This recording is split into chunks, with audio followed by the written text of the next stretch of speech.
Yeah. I'm engaged. I'm just going to make a quick coffee. So there Yeah. may be a bit Nice. Yeah, I've got a coffee machine. Yeah. And then I'm just going to move those clothes because I think there's like shit on there that looks a bit shitty. Sorry. No worries. For what it's worth, I've just got this recording. But for the podcast, just when we roll, that's what I'll be using. But I have a feeling that basically all of this conversation is going to be interesting, and I can imagine there will be some just great outtakes before we start. Yeah, man. I wish I got this rolling from the very beginning because I'm really looking forward to this chat. How are you? Man. I'm good. I'm very, very good, sir. I'm just going to pour the kids coffee. It's going to be noisy for just 2 seconds. No worries. I appreciate the need for coffee. Yeah, I live on it at the moment. I was going to ask. Yeah. That and green tea at the moment, man. I'm constantly living on green tea and coffee. How many cups of coffee? How many? How many did you say? Yeah, how many are you on? 5 a day, 6 a day, maybe more. Okay. Yeah. I space out with some wine, lemon tea. Very good. When you break the rest. I mean, too much caffeine can make your brain go a bit fuzzy. Yeah, I find I don't like actively limit the amount of coffee that I drink, but my body limits it because after a while it's just like I don't get jitters, but my body's just like enough. Stop. You've had enough coffee for now. Yeah. Like, yeah, man. I'm ready when you are, man. You're all right. So just before we kind of get into it, just a quick, I'll do a little introduction, which I'll probably redo, but it just kind of sets the scene. Plus, if there's anything in that introduction you kind of think, oh, it should be slightly different, given that there's also like a commercial side to this that you want to make sure your image is right. The camera's shaking a little bit, by the way. Okay, yeah, I'll stop bumping just the because table. Obviously, if you're shaking, then yeah. It's not, I do it all the time because I'm like, if you like the podcast and this is your podcast, then feedback. If I was doing it, I'd be like, oh yeah, that feedback's great, thanks. It is great, and thank you. I don't know if you come across the book Radical Candor, and this is really maybe we've only got an hour, so we should just launch into the podcast. But it's a great book about kind of giving honest feedback because you care about the person, which also means that it might be a bit harsh at times. But it's about making them the best version that they can be. So yeah. Love the feedback. One thing I did want to ask before we kicked off is, are there any things that are off limits to you that you don't want us to talk about, that you don't want me to ask? So if you talk about Samsung, mention tech company. Okay. No Samsung. That's fine. Because of the way that the market is going. No worries. Ideally, if you don't mention any specific names or countries, you can allude to. Okay. If I feel like you're alluding to a territory that I can talk about, I'll guide that channel of direction into a place. So if you do mention like, oh, where are you doing stuff? There's stuff going on around the world. I can go, yeah, of course we're doing like a Middle East project at the moment. Cool. We're doing a project. We're trying to work in the US and stuff, rather than going like, oh, how's the Middle East? Because there'll be some countries that you might know or heard of or seen. That can't be spoken about yet. Yeah, nice. One question I was wondering, are you sensitive about your autoimmune condition? Fuck that, bro. I'll talk about everything. Okay, cool. My drug addiction. So. Your only thing you don't is what? Sorry? The only thing I don't talk about is my drug addiction when I was younger. Okay, cool. Because look at for investors. Yeah. So for what it's worth as well, I think the conversation, to me, the most exciting part is kind of, and I know probably you get asked a lot about Etopia, and we'll definitely talk about Etopia, but it's how you kind of move from like, a pretty rough childhood and your mentality that took you to Etopia and then beyond, and then the challenges. Cool. Yeah, all right. Let's roll. Okay. Welcome to the Facing Up podcast with me, Luke Grenfell-Shaw. At 24, I was diagnosed with stage 4 cancer. And since then, I've had to deal with a whole host of challenges. This has led me to ask the question, how do we face up to challenges in our own lives? And to try and answer this, I am talking to various different people who have had to face up to challenges in their lives. Now, today, I am talking with Joe Daniels. And Joe is one of the coolest people I know. He's actually probably the most inspirational person that I know. He's probably going to be blushing a bit as I say this. I can see it across the screen. Joe, at the age of 23, founded Project Etopia, which in very simple terms builds houses, but that is a gross understatement. It deals in energy, construction, integrating intelligent technology into modular housing, making it affordable, sustainable, raising living standards. We'll talk about more of that later. He's one of Forbes 30 under 30, so kind of moving in some pretty lofty circles. But it hasn't all been plain sailing for Joe. And well, first of all, Joe, thank you very much for joining me here today on the Facing Up podcast. No, thank you, man. Thank you. I'm glad to be involved in actually a podcast that's less about the focus on maybe the economic side of things and more about the ambition and journey to get there. So it's an interesting one to be involved in, to be honest. Yeah, because I think, Etopia has done so much in such a short period of time that you get, I think, asked about that the whole time. But I want to just sort of take us back because some people, having listened, I should say, you've already secured like 19 million pounds of investment from the Reuben Brothers. You got seed funding from like Lord Fink. Mm-hmm. This could be going places. You've been, I think quoted as saying, you want this Etopia to be in the realm of Tesla, like, huge ambitions. And some people listening to this might think, who's this Joe? Like, he's probably, went to Eton, Oxford, had a silver spoon born in his mouth. Tell us.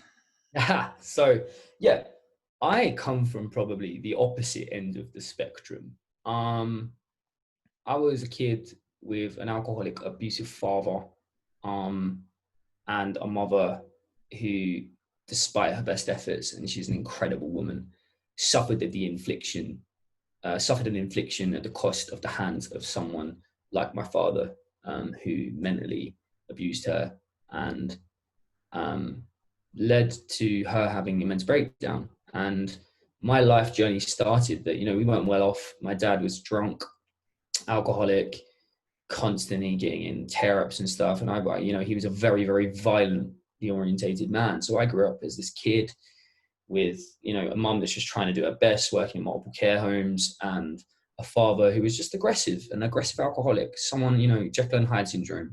Man was different, but he was always drinking. And my whole life was misery. My sister used to have to watch things that she shouldn't have had to watch. And I suffered that infliction day in, day out. And we lived in poverty at times. There was one time I slept on my nan's bathroom floor when I was only 13 or 12 or whatever it was. Wow. We were living, sorry language, but we were living in, any language goes. Me, my mum and sister were trying to get away from my dad. And we were living in this shithole place and in a women's refuge, trying to just get away. And then we had to go back to my nan's, and I was on the bedroom floor. My sister was on the front room couch, and my mum was on the pull down couch with her, and just this madness.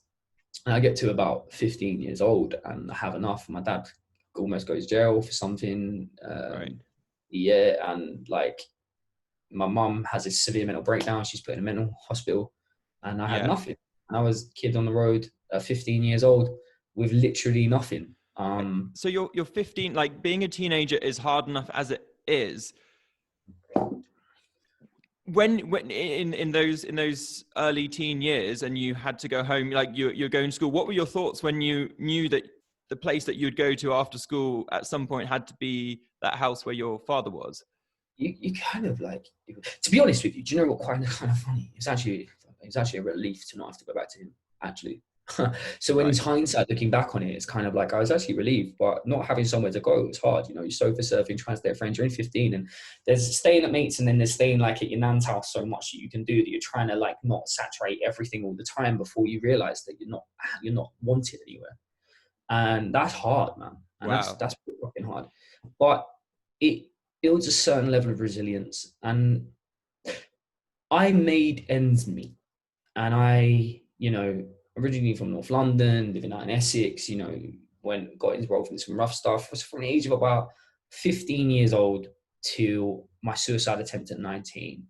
I went through a life cycle of living on the street, getting involved in all sorts of, that side of life, that kind of poverty side of life, being involved in circles, benefit systems, trying to make it work, trying to just live, trying to get in, trying to work. And then I tried to go in the army, because I had literally nothing, and I had a really good pass grade, but I was blinded in my left eye because my dad was very violent, and it's kind of what I represented in a sense. I wasn't necessarily violent myself, but violence was a part of my upbringing all the time. So these kinds of environments would be the norm to me. And so I spent that time from like 15 to 19, 15, 19, 20, it's just trying to get by, like just getting through. Are you saying that the violent upbringing, or the violent environment that you'd been brought up with your dad then meant that you were somehow more at home or familiar with those rough circles later? So it's kind of like at that point, it's not necessarily violence, but that kind of anarchy a little bit was less strange to me. Does that make sense? Like, it was a less strange environment. So I was kind of getting caught up in circles, running around, being a teenager, but a teenager with no limits, and that's difficult because you don't know where you fit in. You don't know how to make ends meet, and you're just going from like, place to place, and you just become, you get involved, and then, you're not one to back down, which means, because that thing, you think you're better than you are. I had that brash arrogance as a teenager, but also this kind of like, well, I'm indestructible, I can live on the street. I've been homeless. Like, what can you do to me? And then you end up getting yourself in precarious situations. And then that led to me being blinded in my left eye. What happened there? So I was assaulted. I got myself in a bit of trouble, and the one individual that I was having a bit of a ruckus with had a group of friends, and then that group of friends beat me within an inch of my life, pretty much. And this was at the time when I was about 18. I think I was 18, 19, trained to go in the army. And then I went in the army to go and do training at Purbright. And I was in this training, tried to turn my back on my life, be military police, close protection. That was my goal. Straight in at Lance Corporal. And they were like, I was doing rifle training, and they were like, your peripheral on your left is really poor. What they don't realize is I realized my sight was deteriorating, and then testing in the military, right, when you do your eye test, they just say, read that, cover your left eye. So I would cover my left eye, and if they said cover your right eye, I would cover my left eye, memorize it with my right, because I memorized it. That's what my dad did. Yeah. So like, just memorize it. Like, all right, cool. So yeah, they let me in, and in the training they would notice my rifle was off, and I went to get glasses, and the guy was like, whoa, you got like no vision, let me look behind it. I had 7 tears behind my retina, and I had to get taken off to hospital. That was it. That was your army. That was it. That was my life. Over before it started. Look, man, there was nothing on the street for me. There was nothing at home for me. There was nothing in population for me. There wasn't a place for me in society. And now there was no place for me in the army. And you haven't mentioned school. Where I mean, that probably sounds laughable, but most people are going to be like, where you seem like a bright guy. I know that you're incredibly smart, but like, where did school not feature in this? No. So, I left school, and I was like, I came out of school with nothing. Like, went to multiple schools. With the family disruption, I went to different schools. Like, I went to, I think, 4 secondary schools or something. I think it was 4, yeah. And like, you go to these different schools, like, and then, a part of that family of trying to rejig when I was about 14, when my mum and dad are trying to make it work, but he's still being horrible and violent before she had a mental breakdown, and I become, independent at 15. Whilst all this is happening in those teen years, there was a move to like Lincolnshire, and they were trying to figure out how did they make their life work. Well, it's never going to work because he was a violent alcoholic and she was mentally ill, and that was it. But so I was going from school to school, so I never really went and fit into a school. I never really fit in anywhere at that time. And at school, it was a weird one. The teachers didn't know what to do with me, right? Because they're like, obviously my home life was horrible. So I was very hyperactive. I was very disruptive. I'm that kid you don't want to be in a classroom with because I didn't feel right. I was just hyperactive, but then what would happen is that they would put me in front of like aptitude tests, and I'd get off the class. And they're like, but you haven't been in class learning. And I'm like, well, I pick it up. So there where I am as a kid. I didn't know this, at the time I was a kid, and my parents say, oh my God, the teacher, you're so amazing. Why won't you just concentrate? But I was like, no, whatever. And I was like, they were like, we can't put him in top sets because fundamentally he just messes the class up. Right. Can't put him in bottom sets because he gets annoyed because it's just like, there's nothing to challenge him. Yeah. So where do we put him? So there's a lot of that school years, we're like, we don't know where to place this kid because he's so disruptive, but he's clearly highly intelligent. Obviously, not knowing that. And then after my suicide attempt, me turning my life to being like, how can I do business and stuff? It came to my fruition that I could take in information at a blinding rate. And that's when I started realizing later on, like, oh, hold on a minute. There's a brain something.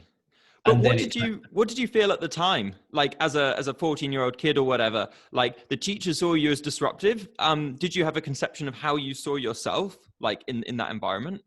No, man. I was just like, fuck it. Why do I care? Like, I'm gonna go home. He's gonna like, come home drunk from the pub and all that, and start getting violent and going mad. And what's the fucking point? Like, I go, my mum's not at home because when I get home after school, I have to go be picked up by my nan because my mum's at work working 2 jobs for this drunk guy.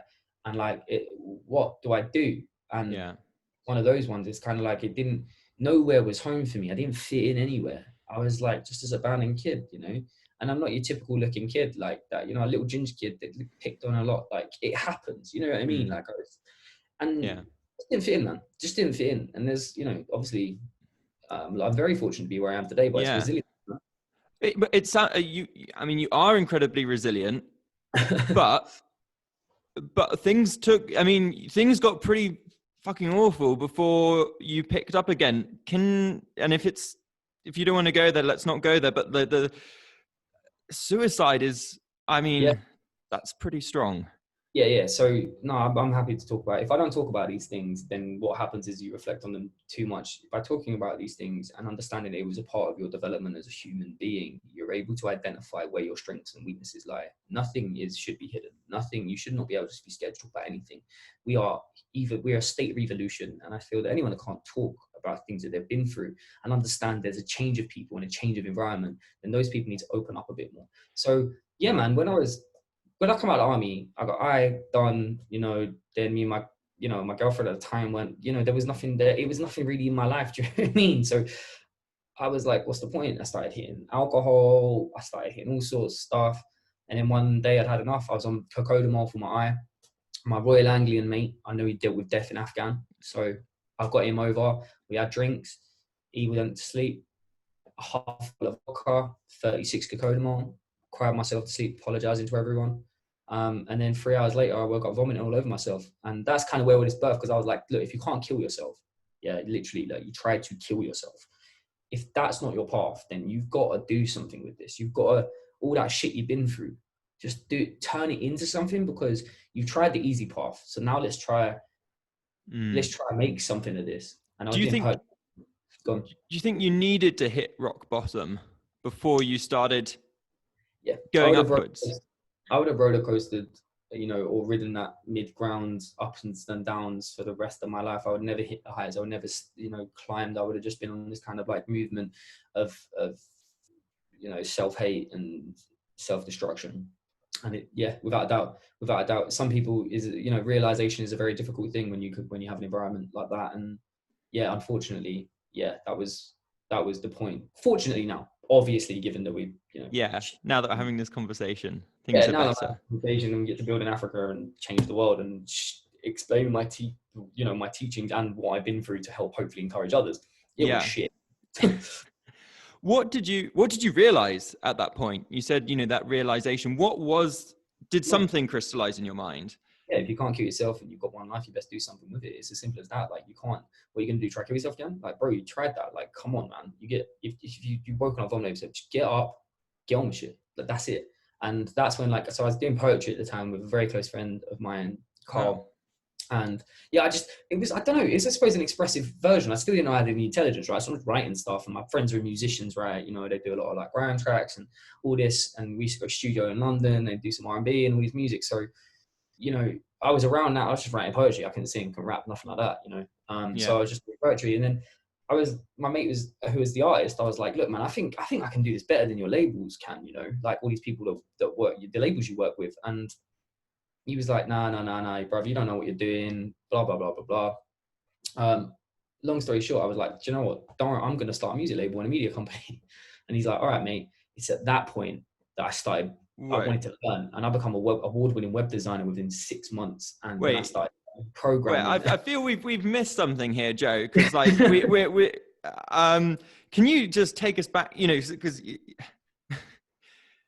you try and commit suicide. Yeah. And then what, like 6 months, a year later, you've set up a music label. Can you just take us back to that first day that after you tried to commit suicide? How did you go about picking yourself up? Like can you just take us through those like tiny steps that you might have taken at first? The rock bottom moment, like it was cool. And my friends were like, what are you doing? You're mad. And I was like, no, watch what I'm going to do now. Like, if I can't kill myself, watch what I do.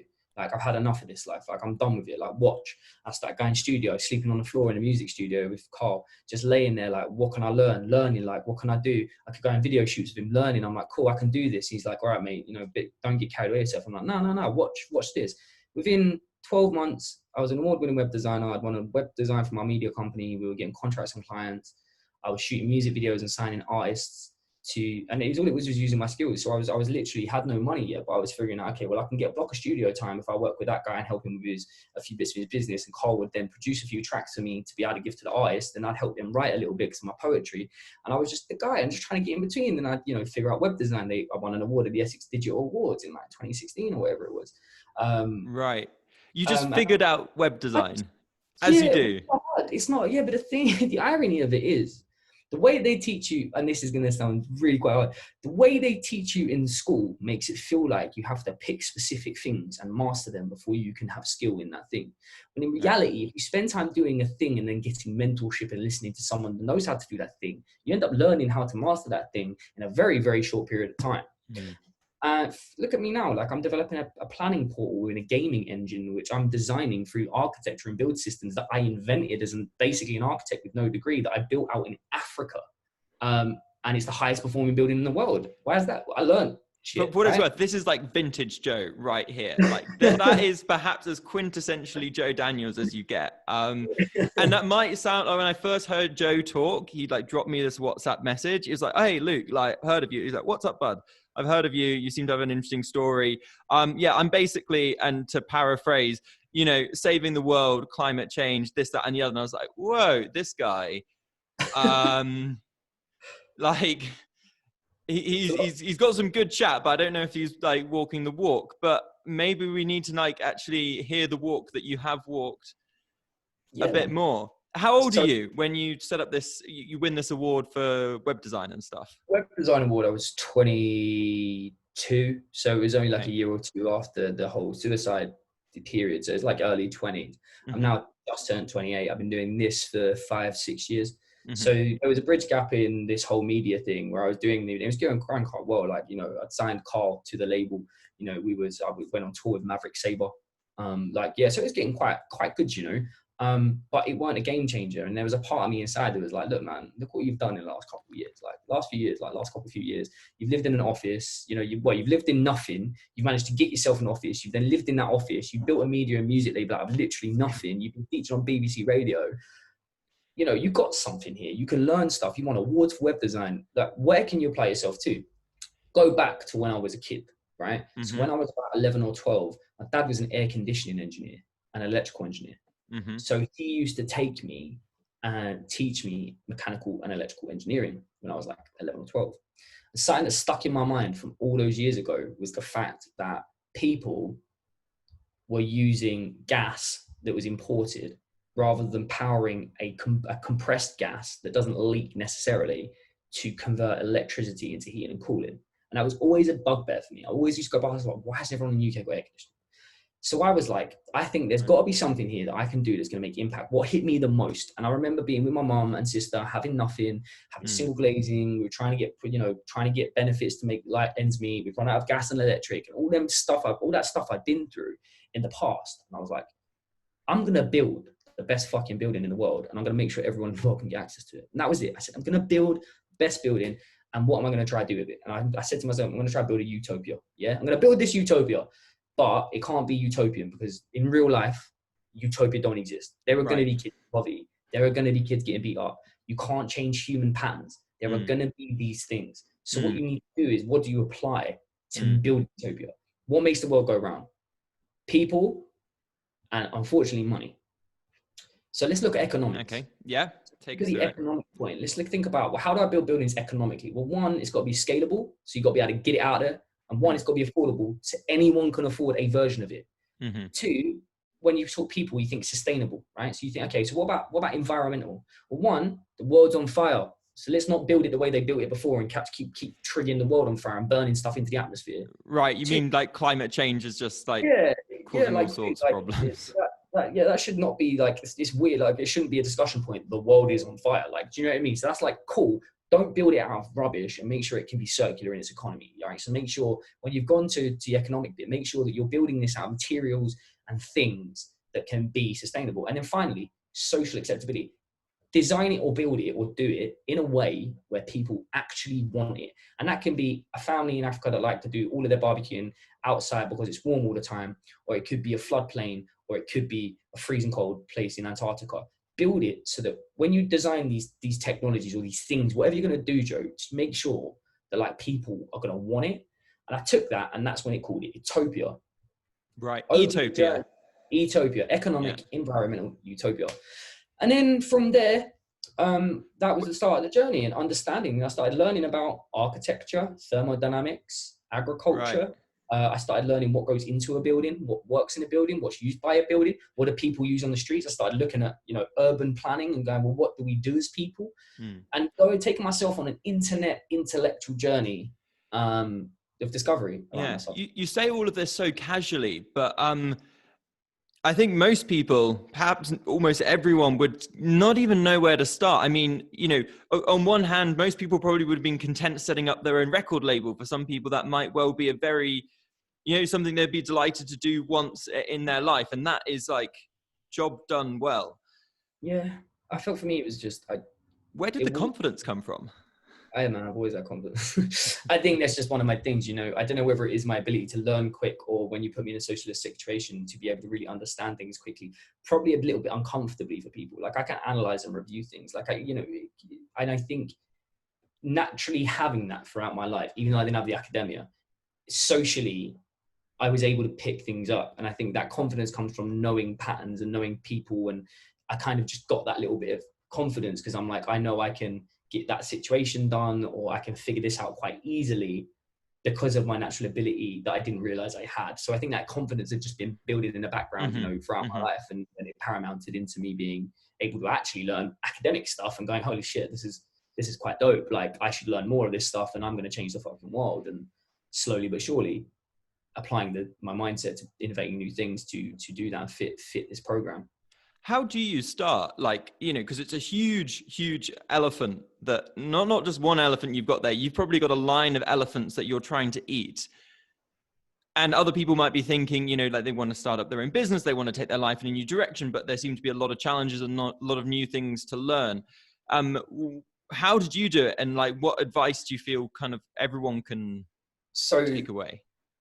You need to look at things holistically and understand no matter what you are going to do as a human, it may be done and invented or developed once, but there are people that you can work with, alongside, and around that can enhance whatever it is you do. With that fact, I looked at, like, as from my perspective, inwards, I got this kind of philosophy of Etopia. We're going to build the future, cool. But then it's like, what goes into the future? And it's like, well, I got to put buildings in it, and they've got to be schools, and they've got to be homes. So that's the thing, right? They exist. So how do I look at them? Well, how is the energy used? How are they constructed? How are they intelligent? How do they model themselves? Well, they're not that intelligent. Okay, that's easy. Then let's do some smart stuff. Let's think about that. That's one track. So I'm going to look at smart things and how does that work, and take myself off to fucking get a 10 grand loan out, my first ever loan, and fucking go to China and learn about smart tech and manufacturing. Then construction, what is it built out of? Why are we building out of bricks? Why is there a timber? Why is that there? And then the energy. So what you need to look at is like, okay, cool. I know this thing I want to do. I've got this cool idea. What goes into this idea to actually make it a real thing that's been done before? Okay, sweet. Now, what can I invent or do in that space, which is unique? But who else can I bring on that journey to work with to give the best results? Because you're not ever one person. You're nothing without a team. You're nothing without great people around you. These big companies, they've got boards, they've got people. Why? Because you need people. Humanity is best aligned with each other, not to be isolated. So everyone on this Instagram fame hype, congratulations. It's great. But at the end of the day, you're disconnecting yourself because everyone's looking at you as a product. You are not the product. The product is a collaboration between people to create something new, not you and your personal fame. and celebrity. Does that make sense? It's not, it's about what you do together, you know, and that's what makes great people, and that's what makes great teams, and that's what makes a great journey. Yeah. And fame and fortune are, in my mind at least, never ends in themselves. I don't think they're even sort of particularly useful aims. I mean, I don't think they're useful at all. If your goal is to somehow change the world through changing people's behavior, and that is easier through a wide reach and a lot of publicity, then you might aim to have a lot of people follow your Instagram account or whatever, so that message gets out to people. But fame for the sake of fame is, I think, probably a source of unhappiness for the person who seeks it. Without a doubt. And I think celebrity is one of the most ironic phrases. What do you want to be celebrated for? And the irony is that celebrity right now are celebrated for being in the mainstream for shit they do wrong or right, when actually people that should be celebrated are people that make impact, that actually realize that they want to work with humanity's goals in mind. And that's a celebrity to me. So you'll never hear me be celebrated about something that can be done by watching a box on the television. I love, don't get me wrong, documentaries and drama, and I love sport. Like, dude, I love MMA. I own the biggest, we'll get into that, but I own an amateur MMA. But like, for me, it's, people that need to be celebrated are people that are stepping up. People that are stepping up, and that's not always what people think. At the moment, it's people that are also taking a hit for what we were going through. Look at COVID. Yeah, there's some people, and I'm not going to mention names because of the political indifferences. There's some people taking the brunt of humanity's hurt right now, and they're politicians that are just trying to do what they're trying to do. They're trying to do their job. They should be celebrated because they're putting themselves on the line to try, at least try. Do you know what I mean? And that's the difference, Some of them. I think is not all of them, I'd argue. All of them, yeah, definitely not all the politicians. Let's not get into that, but yeah, definitely not all the politicians. But yeah, so I think that people that should be celebrated are people that are willing to sacrifice a bit of themselves for the good of other human beings on the planet, and that's it. I love what you've said here about celebrities and celebrating. Like, I've never thought about it like that before, but like, who do we want to celebrate? And why do we celebrate certain people? I think that's fascinating. Exactly. But it's an interesting thing. And, no offense to anyone that's ever been celebrity. I think everyone has a motive and purpose. I just, for me, I like to make sure that when I talk about people that I have faith in and have celebrity, I celebrate that they're people that I really think about. That person's really tried. They've tried hard. Do you know what I mean? And they've gone and put themselves out. Not all the times are they a success. Do you know what I mean? So right. Absolutely. I think there's this huge gulf of difference between the internal of like, what will me doing something to the best of my abilities be? If I achieve, let's say, I don't know, I want to be the best runner that I can be, and I put all the training that I can into being the best runner, and I still finish like 50th in X race. That actually doesn't matter if I put the best of my ability in. But so often society looks at it in a very different way. And I think that is because we live in a very, very commercialized kind of environment where, sponsorship deals and what you want to buy and design or desire to buy is the classification of success. That actually, there's some, and then without putting this brutally, there are some people out there that love the person that they're with and can't have children. And so when you put it into perspective of this granular scale of actually what is success, actually maybe to someone that's super rich, that's done all these things, maybe it's having a family. You don't know. And so therefore we need to stop looking at material things as the influence of our happiness, and maybe look at things like tools to create things that we enjoy and have environments that we enjoy, rather than depending our happiness upon these material things. Because in reality, in the grand scheme of things, what does that material thing do for you?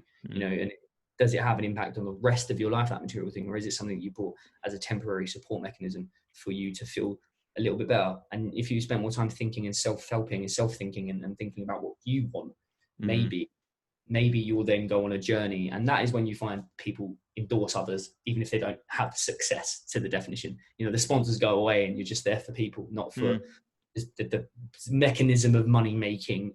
Money makes the world go around, to get me wrong. It's important. It influences, it creates change, it gets people out of poverty. Without money, without trade, without the ability to build, buy and manufacture or grow food, these things are needed. But there needs to be a limit in which we stop putting our dependency on these material goods, I believe. No, definitely. And home is where the heart is. Create a good community, create a good home, create a good school. We all good. Yeah. I think, it's what you're saying is just, I 100% agree with that. It became very, very clear to me when I was diagnosed with cancer that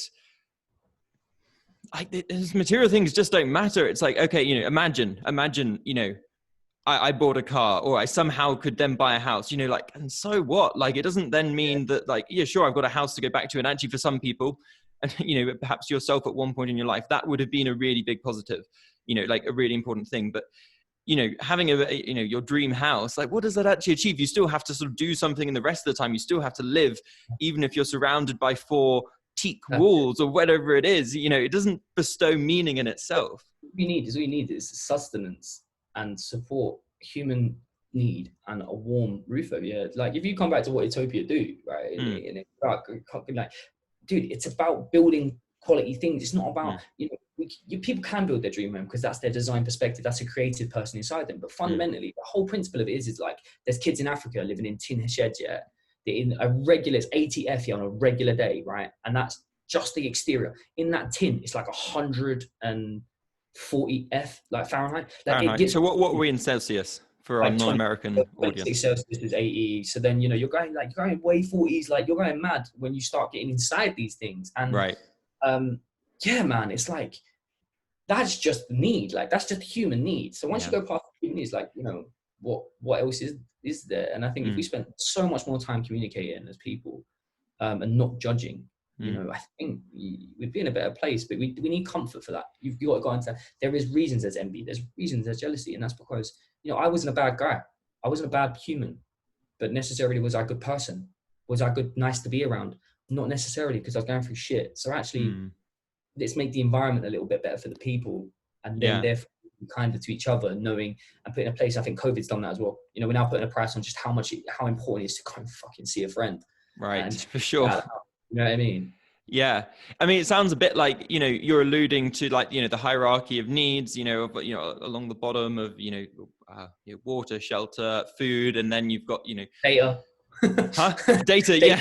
Data is one of those now. That's comes in that little category now, data. Yeah, and then you've got relationships, and then you've got the sort of self-satisfaction. And just knocked over the microphone. Got quite excited.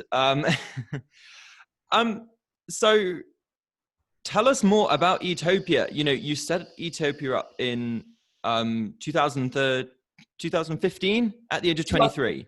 Yeah, 23. Like, I was doing my undergraduate then, and you were like, I'm just going to casually set up a company. I still find this, like, yeah, I'd already started a company. Your second one. The media one, yeah. So, like, I don't think it was second. I think it was like, I realized I could register a company on Company's House for like $12.99 or some shit. So I was out there going like, what's a cool name? I'm going to get that just in case someone gets it later. But no, I just kind of like, it was normal to me. It was normal. Like, whilst most people don't leave home until they're in their 20s, I left home at 15. As I'm 28 years old, I've been building a business. It's my business, learning people for 8 years. And I've been realizing and understanding what inputs go into life to give you enough just to get by since I was 15. So for over 13 years. So actually, I say adult life. There's a lot of people say to me, but how old are you? I'm like, well, what in adult life? Because if you classify adult life, then I'm 13. But do you know what I mean? It's what interpretation do you classify self-dependency or independence as a contribution or attribute to life? Do you know what I mean? Like, it's that, what is it quantified by? But for me, it was natural to do those things. And it's a journey of, like, you have to be ready to sacrifice. You have to be willing to understand that your goal is everything to you, that you're trying to achieve something that is beyond you, that outlives you. And therefore you have to be committed to it in a way which is slightly obsessive. But it's that commitment. It's investing your all into something. And then by doing that, other people invest in you because they can see that you want to make change. They can see your potential. They can see you're invested in this thing. You're going to give your life for this thing. And that then generates that kind of build up of characters around you that help advise and structure the way that your business ultimately will start to look at. I was going to ask, like, how did you attract people to Etopia in the early stages when you were 23 and you had this great idea, but not much else? I look like an idiot. There's a 23-year-old kid that's not had a home his whole life telling you he's going to build the homes of the future. I look like people were like, "You ever, Joe? All right, mate." And I go see councils and they were like, "Wait, why did we meet you?" I'd be like, "Well, you accepted me in your inbox and now I'm here. And I'm going to tell you how the future's going to be built." And they're like, "But have you built anything?" I'm like, no, but I'm going to. Right. And then, journey onwards, and I managed to convince some people to support and have some difficulties and then figure more people to support me, and then managed to build a school and then managed to build another school, because ultimately what I developed once you got to the technical people were like, shit, mate, if you're right and you seem to have got this recipe perfect, this is going to change the game. So then the technical people started getting involved and going, actually, I recommend you should probably listen to this kid, because as much as he's a young kid and he seems a bit overzealous and he's accelerated, he's on the button with it. And then I did that, and then proceeded, and then Lord Fink saw potential in me and started mentoring me how to be a businessman, and that matured me. And we bought a development, and the development has just broken all boundaries. Like there's nothing's ever been built in that way, at that speed, to that performance anywhere in the world. Nothing's ever been that technologically enabled in the world at that performance level. The house out. To tell us about this development. This is the one in Corby, right? Tell us about Etopia's buildings, because we haven't really gone into the detail yet, and they're pretty impressive. So, this is your chance to shine. So what I did is we focused on like, how do you use the energy in the home? We realized that by creating the ultimate inside environment using energy efficient systems, building a super shell, which is you can handle any temperature, whether you're in the desert or in the Antarctic, and then making it a little bit intelligent inside. So just all the basics you'd have inside a bit more intelligent. So like, what do you mean by this? So you got this is the superstructure is very well insulated, you're saying, right? So superstructure is this super thing that doesn't allow the outside to affect the inside. So it's really lightweight, it's really fast, it's world leading, and there's this building product. Fast to put up. Super fast. We trained 6 locals in a shanty town to build a 63 square meter 2-bedroom building in 3 hours for the superstructure. 3 hours. 3 hours, and they couldn't use a drill. So you've got this like hurricane proof, flood proof, passive, what they call it, building fabric. We then applied a heating and cooling system in partnership with one of the world's leading tech companies. I invented an IoT device which plugs into all the electronics. Internet of Things, right?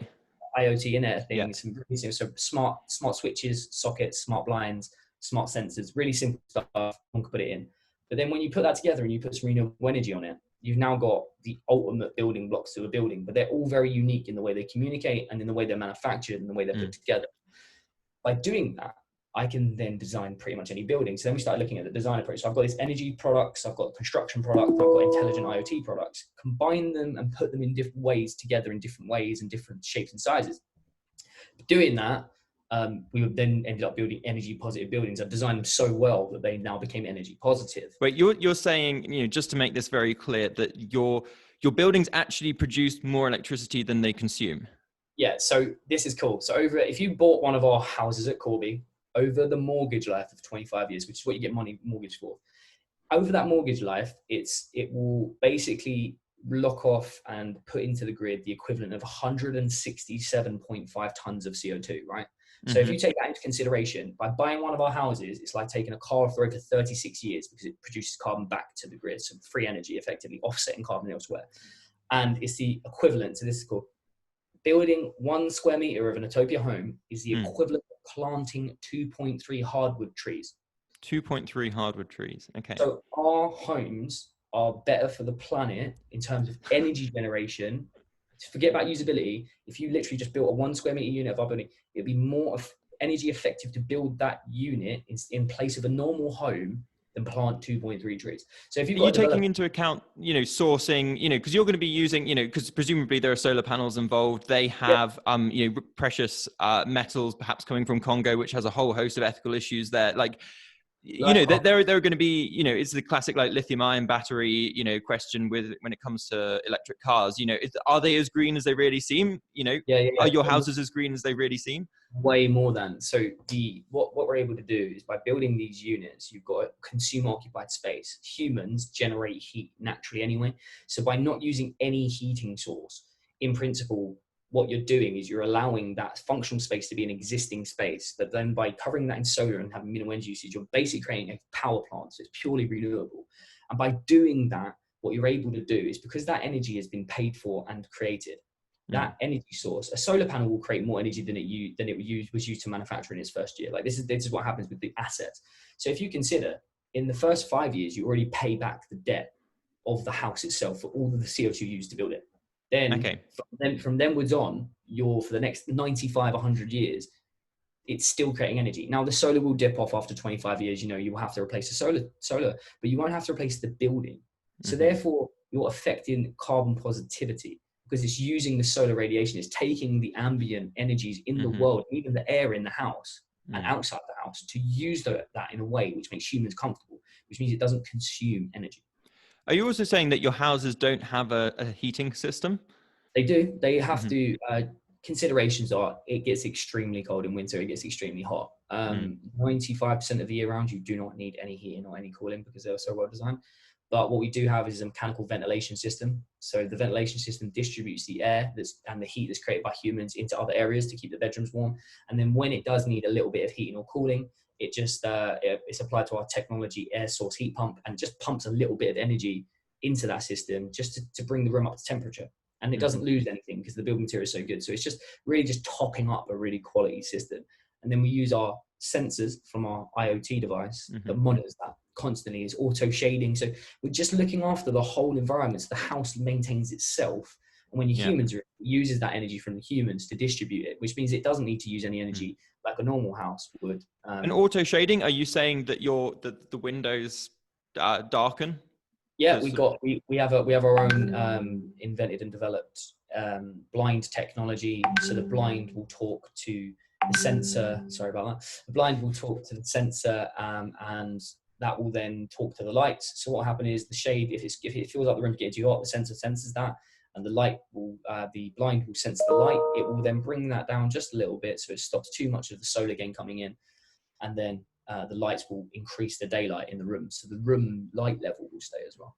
Okay, so this house, I'm sure many people might be thinking right now, this house sounds too good to be true, and if it's not too good to be true, it's going to be bloody expensive because there's all sorts of, it's chocker full of technology. You're saying it's simple, but the bricks in my house or my mum's house don't they don't have any silicon in them, no silicon chips anyway. So is this really actually okay? Fine. It's going to be, you can build it in Corby in the UK. This doesn't sound like a global housing solution. Yeah, we shipped a unit that was 63 square meters to Africa. In Namibia and Africa, we built a unit that would outperform any building in the UK. The superstructure was 3 hours and it took 2 weeks to complete. That building was built faster than any house in the UK and would outperform any building in the UK, whilst being a fraction of the cost of a building in the UK. It's redefined it. It's like, Tesla's first self-driving car. It sounds impossible, but it's not. When they released the Model 3, we've already released the Model 3 in versions of our houses. So yeah, no, it's completely affordable. And soon we'll be making more and more of it out of recycled materials. So we're even looking at the whole life cycle of, well, can we take other materials and embed them into the build fabric, into the smart system, into the machines, the heating and cooling system? How do we now take all of these materials that have been used over the last 20, 30 years and thrown away? How do we take them and put them into new products? Okay. How does the mission, what does the future look like for Etopia over, because you've done this building out in Africa, you've done this half, I think it's 21 units out of 47 in Corby are completed or something, but that's still quite early days. What's the vision? So the vision is we've proven now that any shape or style and all the technologies work. We've invested in our manufacturing. At the moment, we can produce around about 2,000 units. We'll probably be up to around about 5,000 units next year. So it's buildings, really? Is that yeah, 5,000 buildings worth. Yeah, units of the buildings, average building size. Yeah. We've already started a pilot in the Middle East in Kuwait with Prince Abdullah Sabah, Sheikh Abdullah Sabah. Wow. We're in deep discussions with some states in the US. Okay. We are already applying for accreditation programs across Europe. We're already exploring different developments in Asia Pacific, Oceania, such as New Zealand and Australia and Africa, because we've built these systems now. They can be shipped anywhere and assembled anywhere in the world by skilled labor. We're even creating an academy. So now we're literally looking at where do we go? Why do we go there? What's the strategic angle? You know, what's the best people to help? How do we best introduce the system? Mm-hmm. And what's your mission? We talked a bit about mission earlier. What's, you know, you don't seem motivated by money. What's your mission when it comes to Etopia and wider? I want to have the largest impact on climate change reversal through providing homes and communities to people that's ever been made in history.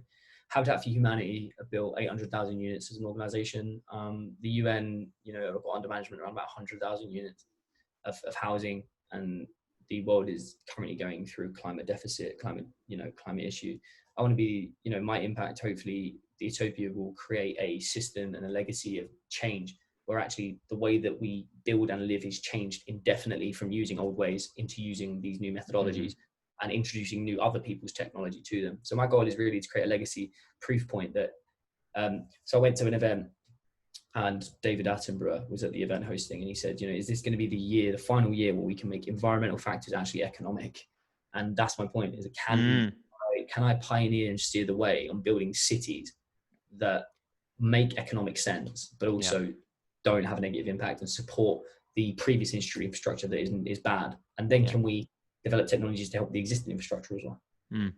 So as you said towards the beginning, you know, money, the economics are always important. You know, like if you rely on people's kindness to make goodwill investments, or, you know, sort of pay a bit more for something which is not quite as good, it's never going, in my opinion at least, it's never going to scale up. It has to make financial sense, and only when you get, you know, pension funds, you know, hedge funds, investment, you know, banks, seeing this as a worthy place to put that, not worthy, but profitable place to put their money, that's when seismic change will happen.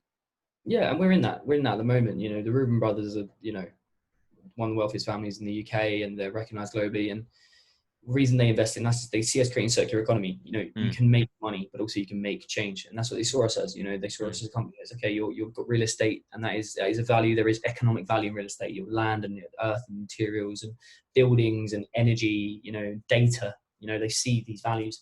And we are just a step change to that.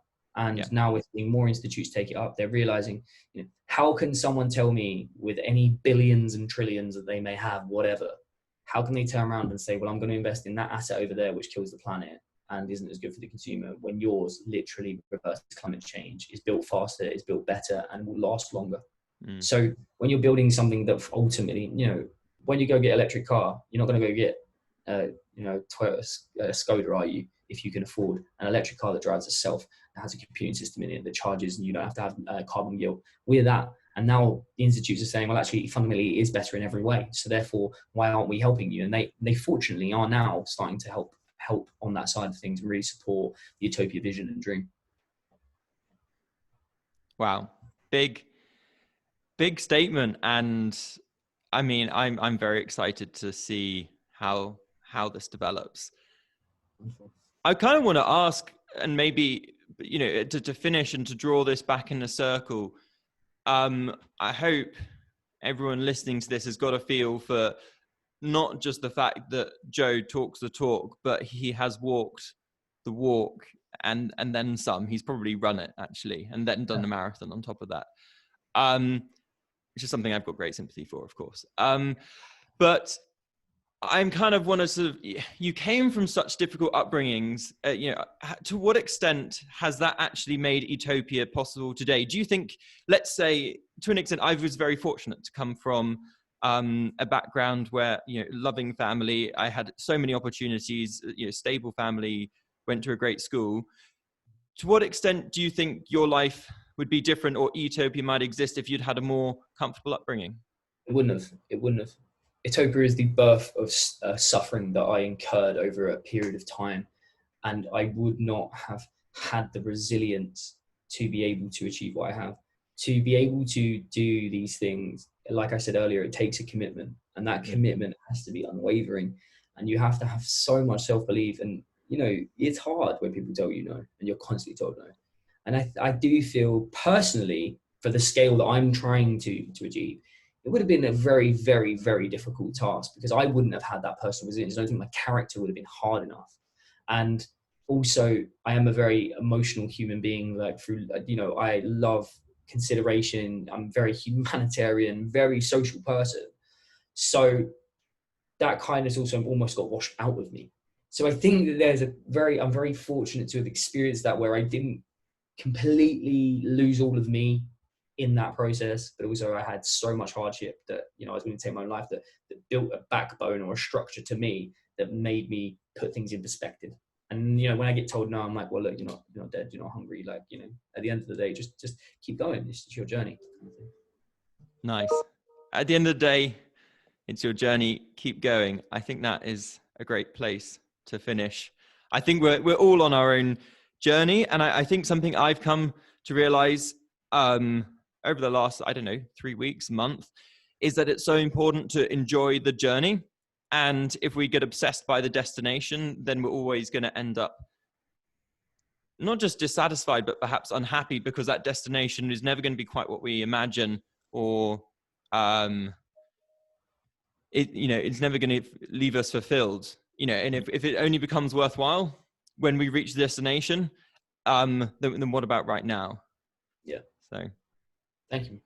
Yeah, enjoy the journey, and well, I would say live each day to its full. Wonderful. Thanks, man. Thanks very much, Joe.